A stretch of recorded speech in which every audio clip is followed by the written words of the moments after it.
চাঁদাবাজির বিরুদ্ধে ইনসাফের পক্ষে দাঁড়িপাল্লা ইনশাআল্লাহ।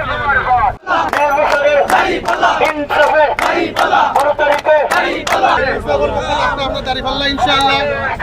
ইনসাফের পক্ষে চাঁদাবাজের বিরুদ্ধে ভাই দাঁড়িপাল্লা ইনশাআল্লাহ।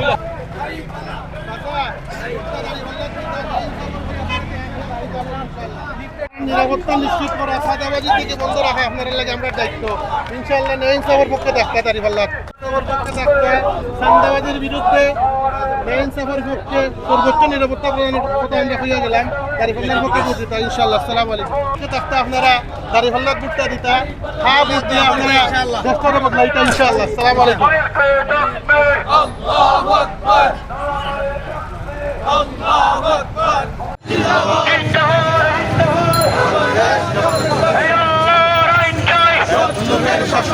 আমরা এই নির্বাচন যাতে হচ্ছে, আমরা চাই যাতে এটা সুষ্ঠু সুন্দরভাবে নির্বাচনটা হয়, লেভেল প্লেইং ফিল্ডের মাধ্যমে হয়।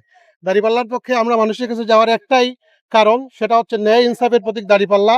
সেটা আমরা প্রমাণ করতে পেরেছি সারা বাংলাদেশে। আপনারা দেখছেন 5টি বিশ্ববিদ্যালয়ে নির্বাচন হয়েছে। আমাদের দাঁড়িপাল্লার সমর্থনে যারা যে ছাত্র সংগঠনগুলো আছে তারা আমাদের পক্ষে ওইখানে পাশ করার পর অলরেডি আপনারা ঢাকা বিশ্ববিদ্যালয়ে দেখবেন তাদের সময় শেষ হওয়ার আগে তাদের কার্যক্রমটা তারা শেষ করে ফেলছে, তাদের প্রতিশ্রুতি তারা আদায় করে ফেলছে। একইভাবে আমরা মানুষকে বলতে চাই, আমাদের এই দাঁড়িপাল্লায় ভোট দেওয়ার মাধ্যমে আপনি আপনাকে ভোট দেবেন, দাঁড়িপাল্লাকে নয়। জনগণের পক্ষের মার্কা হচ্ছে দাঁড়িপাল্লা, জনগণের সাথে মার্কা হচ্ছে দাঁড়িপাল্লা। সাথে সাথে হে ভোট দেওয়ার মাধ্যমে নতুন বাংলাদেশ গড়ার মাধ্যমে বাংলাদেশে আর যাতে কোনোদিন ফ্যাসিবাদের উত্থান না হয়, সেই জন্য আমরা মানুষকে আজকে আহ্বান জানাচ্ছি। আপনারা কল্পনাও করতে পারবেন না, আমরা আসলে ইচ্ছা করেই বিভিন্ন জায়গায় বেশি হট্টগোল করতেছি না, বেশি মানুষ নিয়ে যাচ্ছি না। মানুষের মধ্যে যে নীরব আকাঙ্ক্ষা জাগছে, যে নীরব ভোট বিপ্লব সামনে আসতেছে, এটা আপনারা ইনশাআল্লাহ 12 তারিখে তার প্রতিফল দেখবেন।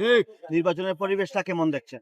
আমরা আলহামদুলিল্লাহ এখনো সুন্দর দেখতেছি, কিন্তু কিছু জায়গায় আমরা দেখতেছি যে আচরণবিধি লঙ্ঘন হচ্ছে। আমরা এইটা এখন পর্যন্ত ফরমালি কোনো ধরনের অভিযোগে যাচ্ছি না, যাতে কোনো ধরনের ভুল বোঝাবুঝি না হয়। আমরা এখন পার্সোনালি ওনাদেরকে আহ্বান জানিয়েছি যাতে এইগুলা ভুল না করেন।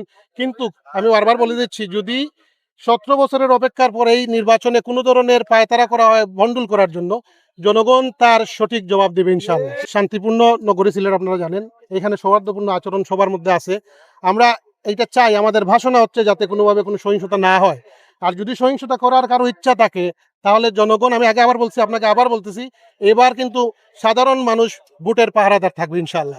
সুতরাং কাউকে কোনো ধরনের এইখানে কোনো অনাকাঙ্ক্ষিত ঘটনা ঘটতে আমরা দেবো না, জনগণ দেবে না ইনশাআল্লাহ। আমার আব্বার সাথে এবং আমাদের অন্যান্য ভাইদের সাথে, এক্সপার্টদের সাথে কথা বলে আমরা প্রবাসীদের জন্য একটা বিশেষ প্ল্যান নিয়েছি। বিশেষ করে প্রবাসীরা আপনারা জানেন প্রথম অনিরাপত্তায় থাকে যখন তারা এসে দেশে নামে ইমিগ্রেশনে, তারপর ওইখান থেকে বের হওয়ার পথে আরেকটা অনিরাপত্তায় ভুগে, তারপর বাড়িতে আসার পর থেকে তার যে সম্পদ রেখে গেছে তা জায়গায় নাই, তারপর তার সম্পদের যেরকম থাকে না সেভাবে তার জানের কোনো নিরাপত্তা থাকে না।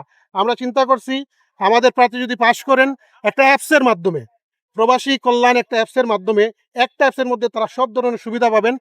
প্রবাস থেকে আসার আগে অ্যাপসের মাধ্যমে আমাদের সাথে যোগাযোগ করে নিরাপত্তা নিশ্চিত করে ইমিগ্রেশন পাস করে বাড়ি পর্যন্ত পৌঁছে দেওয়ার দায়িত্ব থাকবে আমাদের ইনশাআল্লাহ।